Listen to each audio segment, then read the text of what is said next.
Hello everyone, मैं अंकुर ववेले आप सभी का स्वागत करता हूं आपके अपने चैनल मैग्नेट ब्रेन्स हिंदी पर।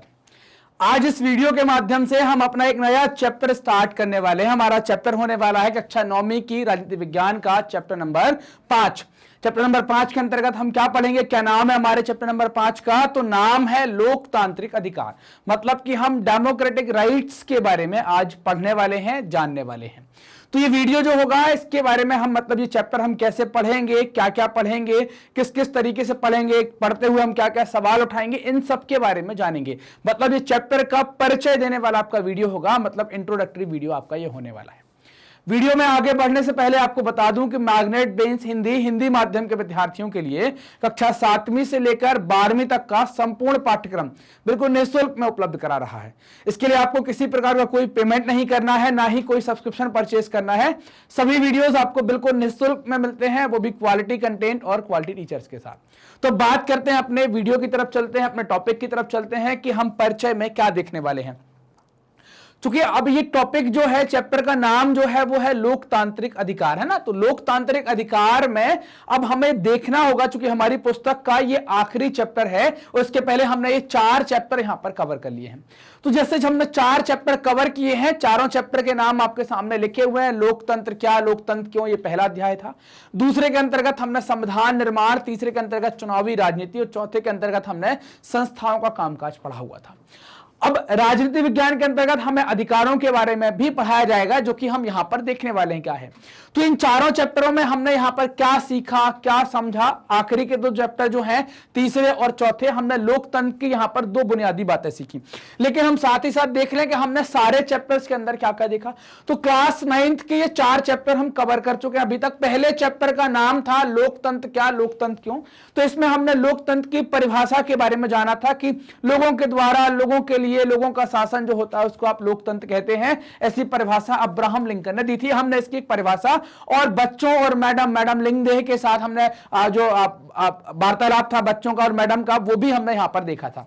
फिर हमने लोकतंत्र में क्या प्रमुख विशेषताएं होनी चाहिए, किन विशेषताओं के साथ लोकतंत्र बनता है, वो हमने देखा था। लोकतंत्र के गुणों के ऊपर हमने चर्चा की थी और लोकतंत्र का बृहत्तर अर्थ हमने समझा था।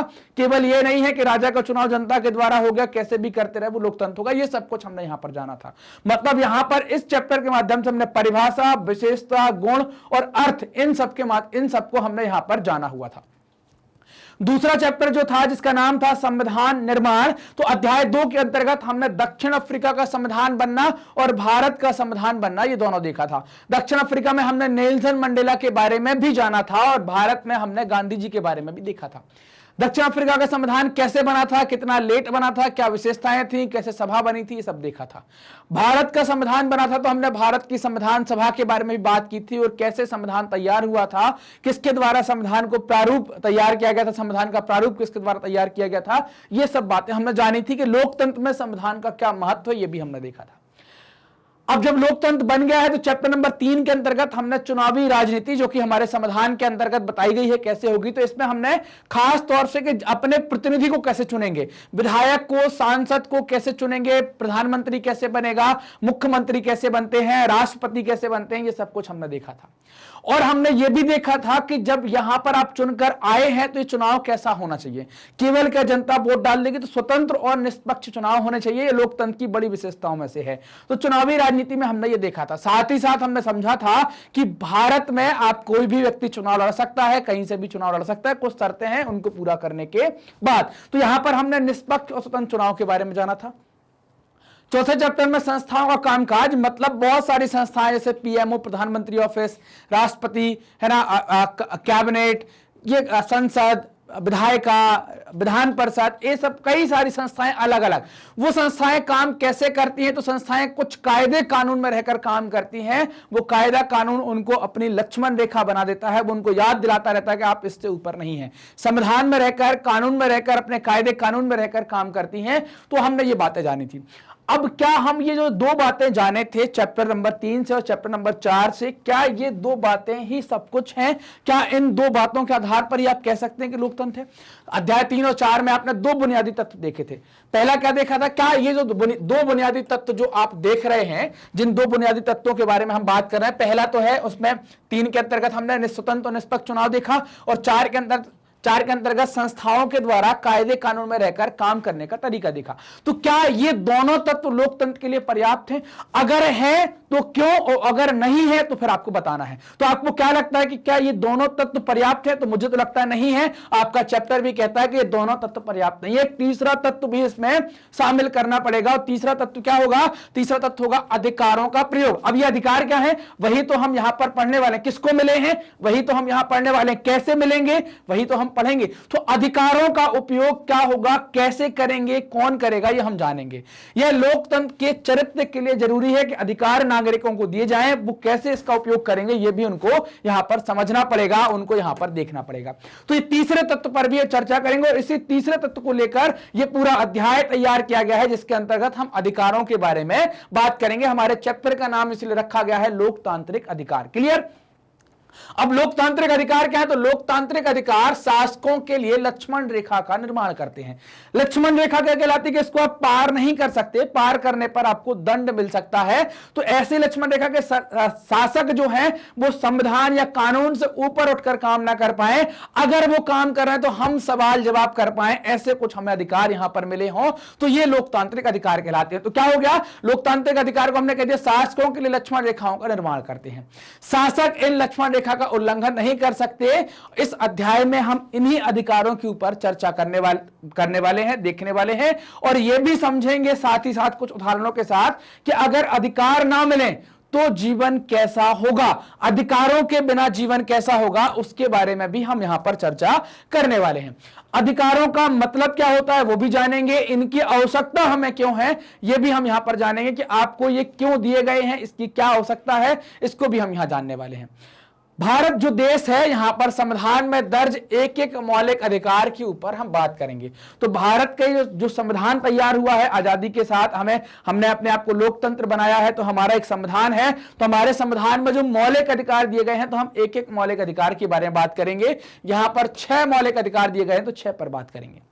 सामान्य आदमी इन मौलिक अधिकारों का प्रयोग कैसे करेगा वो पूरी डिटेल जानकारी लेंगे। इनकी रक्षा कौन करेगा और इन मौलिक अधिकारों को लागू कौन करता है, ये सारी बातें हमें इस चैप्टर के अंदर समझनी है, इस चैप्टर के अंदर हमें पढ़नी है। लोकतंत्र का विस्तार करने में इन अधिकारों की भूमिका क्या होती है, यह हमारा सवाल होगा, इसको भी हम जानेंगे।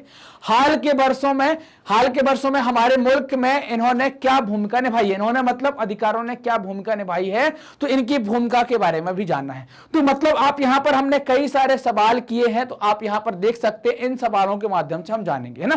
क्या सवाल किए हैं? पहला हम देखेंगे कि अधिकारों के बिना जीवन कैसा होगा, तो एक दो उदाहरण देखकर हम सबसे पहले ये समझेंगे। फिर ये सवाल करेंगे जिससे हमें लोकतांत्रिक अधिकार का दायरा समझ में आएगा, उनकी उपयोगिता, उनका महत्व समझ में आएगा। क्या क्या इनका मतलब क्या है, इनकी जरूरत क्यों है, इनकी रक्षा कौन करेगा, सामान्य आदमी उपयोग कैसे करेगा, लागू कौन करेगा, ये सब जानेंगे। इन अधिकारों की भूमिका क्या रही है लोकतंत्र के अंतर्गत, और हाल के दिनों में इनने क्या भूमिका निभाई है, ये सब कुछ हम यहां पर जानने वाले हैं, ये सब कुछ हम यहां पर समझने वाले हैं।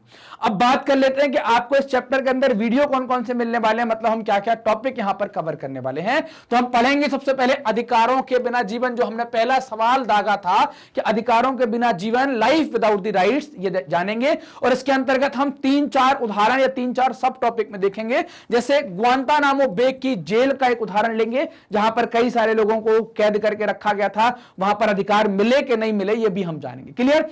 फिर दूसरा उदाहरण हम एक देश का लेंगे, उस देश का नाम है सऊदी अरब। तो सऊदी अरब में नागरिक अधिकार, मतलब कि वहां समझेंगे कि मिले हैं कि नहीं मिले हैं, नागरिकों के साथ कैसे अधिकार हैं वो देखेंगे। फिर हम देखेंगे कोसोवो में जातीय नरसंहार हो जाना, जातीय नरसंहार हो जाना, तो उनके बारे में भी हम यहां पर जानेंगे कैसा जातीय नरसंहार वहां पर हो गया है। फिर आएंगे कि लोकतंत्र में अधिकार के ऊपर बात करेंगे, तो अधिकार क्या है, यह सवाल भी हमने किया था, और लोकतंत्र में अधिकारों की जरूरत क्या है, मतलब परिभाषा समझेंगे, उसका एस्पेक्ट समझेंगे क्या है, और जरूरत भी समझेंगे कि इसकी जरूरत क्यों है, अगर नहीं होता तो क्या होता। फिर देखेंगे भारतीय संविधान में जो अधिकार मिले हैं, जैसे कि समानता का अधिकार, राइट टू इक्वालिटी, स्वतंत्रता का अधिकार, राइट टू फ्रीडम, शोषण के खिलाफ अधिकार, राइट टू अगेंस्ट एक्सप्लॉयटेशन, धार्मिक स्वतंत्रता का अधिकार, right to freedom of religion, संस्कृति और शैक्षिक अधिकार, कल्चर एंड एजुकेशनल राइट, और हमें ये अधिकार कैसे मिल सकते हैं, है ना, how can we secure these right, है ना, या हम रेमेडीज के बारे में बात करेंगे। तो इन सब अधिकारों पर हमें बात करनी है। जैसे समानता में हम किस तरह की समानता हो सकती है, इसके क्या क्या और भाग हो सकते हैं वो देखेंगे। स्वतंत्रता कितने प्रकार की है, कैसे कैसे होगी, ये सारी चर्चाएं हमें, शोषण वाली, धार्मिक वाली, संस्कृति, शिक्षा, ये सारी चर्चाएं हमें यहां पर करनी है। फिर इसके बाद बात करेंगे राष्ट्रीय मानव अधिकार आयोग के बारे में, नेशनल ह्यूमन राइट कमीशन, जिसको NHRC भी कहते हैं, और अधिकारों का बढ़ता दायरा, है ना, एक्सपांडिंग स्कोप ऑफ राइट्स। ये टॉपिक हमारे होने वाले हैं। इन टॉपिक को हम एक एक करके कवर करने वाले हैं। आपके सामने ये एक एक टॉपिक आने वाले हैं, तो इनके हिसाब से ही हम अपने चैप्टर को कवर करेंगे। उम्मीद करूंगा कि सारे वीडियो आप देखेंगे और इन वीडियो से आपको ये चैप्टर बहुत अच्छे समझ में आएगा। क्योंकि अधिकार आपको भी मिले हैं, तो ये वीडियो आपको बहुत जरूरी है देखना। यह अध्याय बहुत अच्छे से पढ़ना आपके लिए बहुत जरूरी, क्योंकि आपको भी अधिकार मिले हैं, तो आप भी समझ पाएं कि आपको कौन कौन से अधिकार मिले और कैसे कैसे हम इन अधिकारों का उपयोग करें। हमारे सिलेबस में ये चैप्टर शामिल करने का उद्देश्य ये है कि हम आप लोग ये समझ पाएं कि हमारे अधिकार क्या है, हमारे राइट्स क्या है, हम कैसे उपयोग करेंगे और भविष्य में ये हमें क्या दिशा देते हैं, हम कैसे आगे बढ़ेंगे। तो इन सबको हम यहां पर पढ़ने वाले हैं, इन सबको हम समझने वाले हैं। मैग्नेट ब्रेन्स ने आपकी सुविधा के लिए अपनी एक वेबसाइट बनाई है, तो वेबसाइट का उपयोग कैसे करेंगे जल्दी से समझ लेते हैं। समझने के लिए सर्च बार में आप टाइप करेंगे www.magnetbrains.com। टाइप किया, टाइप करते ही क्या हो गया कि आपको हमारी वेबसाइट का ऐसा पेज मिल जाएगा। पेज मिलते ही आपने सब ढूंढा, ऐसे देखा, और देखने के बाद आपको यहां पर क्या मिलेगा, एक्सप्लोर टॉप कोर्सेज। जैसे ही आप यहां आएंगे, कई सारे कोर्स हैं। जैसे मान लीजिए कि आपने हिंदी माध्यम के हैं, तो आपने हिंदी सेलेक्ट किया, फिर आपकी क्लास आ जाएगी, तो आपको क्लास सेलेक्ट करनी है। क्लास सेलेक्ट करने के बाद सारे टीचर्स आपके सामने जो सब्जेक्ट पढ़ना पढ़ सकते। मान लीजिए कि आप राजनीति विज्ञान पढ़ने वाले हैं, तो आपने यहां पर पॉलिटिकल साइंस पर क्लिक कर दिया। यहां पर वॉच नाउ पर क्लिक करेंगे तो क्या होगा, पॉलिटिकल साइंस का चैप्टर वाइज प्लेलिस्ट आपके सामने होगी, ये आ गई। अब जो भी वीडियो आपको देखना है, आप बड़ी आसानी से देख सकते हैं। जैसे मान लीजिए आपने चैप्टर नंबर 1 पर क्लिक किया, पूरा वीडियो ओपन हो जाएगा, सारे टॉपिक ओपन हो जाएंगे, आप आसानी से वीडियो देखिए। जो भी वीडियो देखना है उस पर क्लिक करें, वीडियो कुछ इस तरीके से चलेगा। पूरा वीडियो देखा, वीडियो देखने के बाद अगले वीडियो पर जाना है, तो क्या उपयोग करेंगे, नेक्स्ट वीडियो के बटन का उपयोग करेंगे और अगले वीडियो पर चले जाएंगे। जैसा कि आप सभी लोग जानते हैं कि मैग्नेट ब्रेन्स हिंदी माध्यम के विद्यार्थियों के लिए कक्षा 7वीं से लेकर 12वीं तक का संपूर्ण पाठ्यक्रम बिल्कुल निःशुल्क में उपलब्ध करा रहा है। तो वीडियो कैसे प्राप्त करेंगे, तो प्राप्त करने के लिए आपको कुछ नहीं करना है, सिर्फ काम छोटा सा है, तुरंत सब्सक्राइब करें मैग्नेट ब्रेन्स हिंदी को, घंटी वाला बटन भी दबाएं, नोटिफिकेशन मिलता रहेगा। वीडियो देख लिया है, देख रहे हैं, तुरंत लाइक बिल्कुल भूलना नहीं है, और शेयर का तो और पहले वीडियो देखने के साथ शेयर, देखने के बाद शेयर, ताकि सभी को फायदा हो।